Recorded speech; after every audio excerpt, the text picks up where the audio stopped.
רק בשנים האחרונות קרה פה דבר מדהים, כמו יד אלוהים זרקה לנו פה זרע של עץ הפלפלון, שזרעיו אדומים, ולכן יש בזה המון סמליות, שדווקא כאן, בתוך האנדרטה, נבט עץ הפלפלון.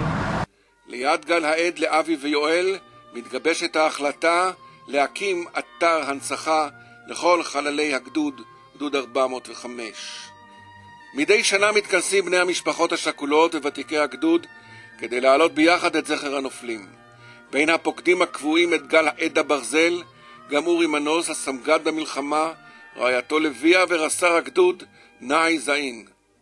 בחודש מאי 2008 מחליטים השלושה ליזום הקמת אתר הנצחה חדש, שבו יירשמו כל שמות הנופלים. שום ארגון לא מצא עניין במשימה הקדושה, גם תקציב לא נמצא. בהישג יד נותרה המבוכה, אך גם הדבקות בהחלטה להקים את אתר ההנצחה. אורי ולביאה לא הרימו ידיים, הם יצאו אל נופי רמת הגולן.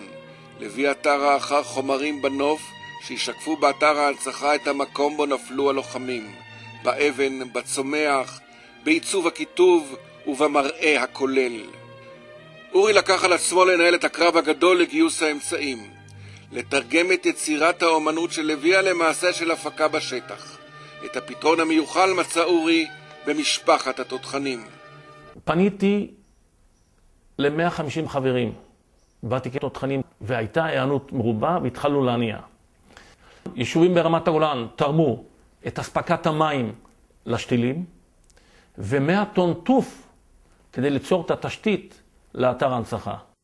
לא נפגשתי עם זוג כזה שמגובש ורוצה לתרום, להשקיע, להגיע מרעננה עד לכאן על חשבונו האישי בשביל לתרום ולתת ולהשקיע בחיזוק הקשר בין המשפחות השכולות לגדוד, ולעבוד כאן בשמש, בחום,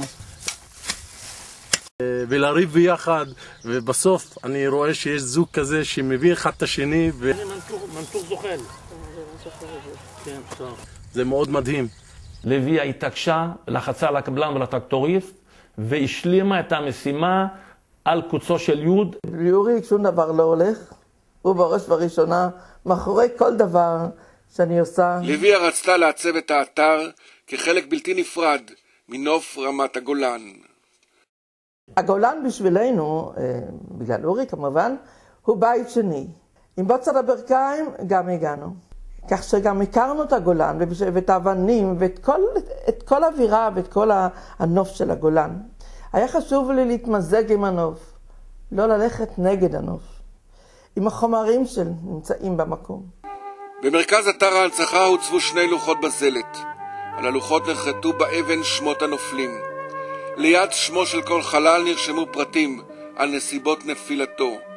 ליד הסיפור האישי נחרטו באבן אירועי הגדוד במלחמה. הרעיון של הכתוב על לגבי לוח הבזלת הוא לפרט היכן נפל כל חייל ובאיזה מועד, וחלוקה לצוותים ולתפקידים. סיפור הגדוד מופיע פה בתמצית על כל האירועים שעברו על הגדוד לכל אורך גזרת רמת הגולן. את בניית לוחות הבזלת לקח על עצמו הפסל מול הסלמן מהכפר ירקה. אמן אבן, במיומנות, ביד אומן, חרט את האותיות והציב את לוחות הבזלת באתר ההנצחה. כנפי האנדרטה חרוטים עכשיו באבן כלוחות הברית. למשפחות שכולות אין נחמה ואין מזור, ובכל זאת המקום הזה חשוב. כשאני רואה פה את החברים של אחי, אני מחפש אותו ביניהם, פשוט ככה.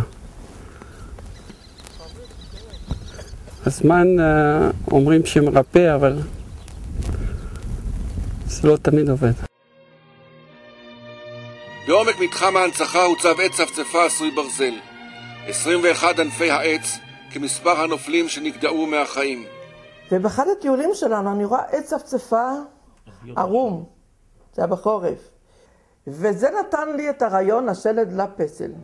יצחק גולדברג, פסל ברזל מכפר סבא, הפך את הרעיון היצירתי של לויה לפסל יצוק ברזל, הנישא לגובה של 7 מטרים. לצידו של עץ הברזל ניטעו עצי צפצפה חיים. אלה העצים הפורחים וגדלים היו לסמל החיים הנמשכים, עוטפים וחובקים את הנופלים, וכולם אבוקה אחת. האמנים מרתחים את עץ הנופלים. הגננים משקים ותומכים בעצי הצפצפה החיים, ובמקביל בלהט היצירה פורסים את התשתית. גם איסוף האבנים, העמסתם והנחתם באתר ההנצחה היה מבצע לא פשוט. אורי כחלוץ לפני המחנה מסייר ומסמן, בוחר את האבנים, לויה רוצה כאן את השלמות. הבאנו 21 אבנים, הנחנו אותם במקום, היא באה לסיור ואכזבה. אני לא מוכנה לקבל את האבנים האלה. היינו צריכים לאתר ולחפש, ועם שופלים ועם בגרים הצלחנו להביא ולהחליף את האבנים אחד תמורת אחד. המשאיות שהובילו את צילי הבזלת העלו ענני אבק. הם נראו מרחוק כסוללת תותחים מדלגת בקרב. משאיות אחרות הובילו טונות של טוף כדי לעבוד משטח לאתר. 100 טונות של טוף. עט לבש האתר צורה. תלמידים מישיבת אלוני הבשן אימצו את אתר ההנצחה, והם היו גם אלה שנטעו את עצי הצפצפה. למועד יום הזיכרון לחללי גדוד 405 היה אתר ההנצחה מוכן. היום המיוחל הגיע טקס חנוכת האתר. אבל לויה ואורי מנוס כדרכם טרודים בתיקון וליטוש ועיצוב של הפרטים האחרונים, מעשה שלא ייגמלו ממנו כנראה לעולם. ופתאום יש שלט ויש אתר וזה נראה הרבה יותר מרשים, ואני שומע שהבת שלי לוקחת את החיילים שלה לאתר כמורשת קרב וכל מה שקשור להיסטוריה של הגדוד ושל התותחנים גם. לא נצליח לתאר את הקרב שאירע ממש כאן לפני 35 שנים.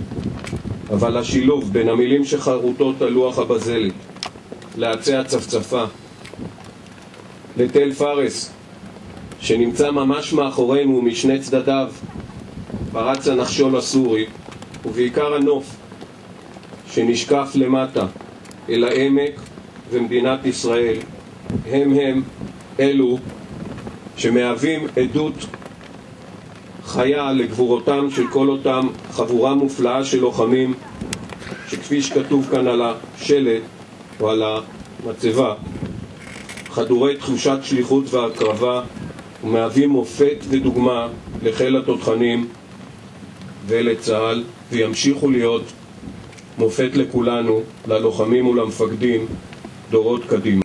ואולי תם הטקס עכשיו, אך לא נשלמה שליחות הזיכרון.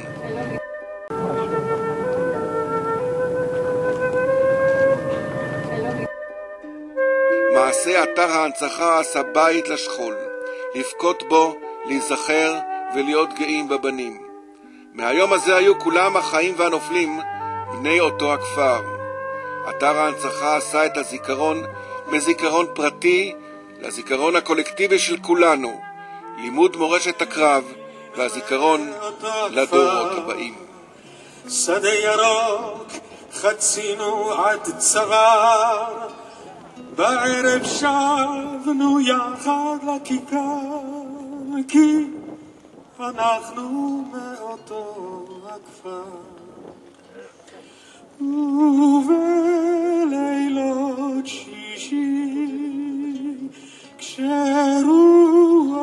חרישי את צמרות שחורות עובר, אז אני אותך זוכר. תמיד בפרדסים ובשדרות אהבנו את אותן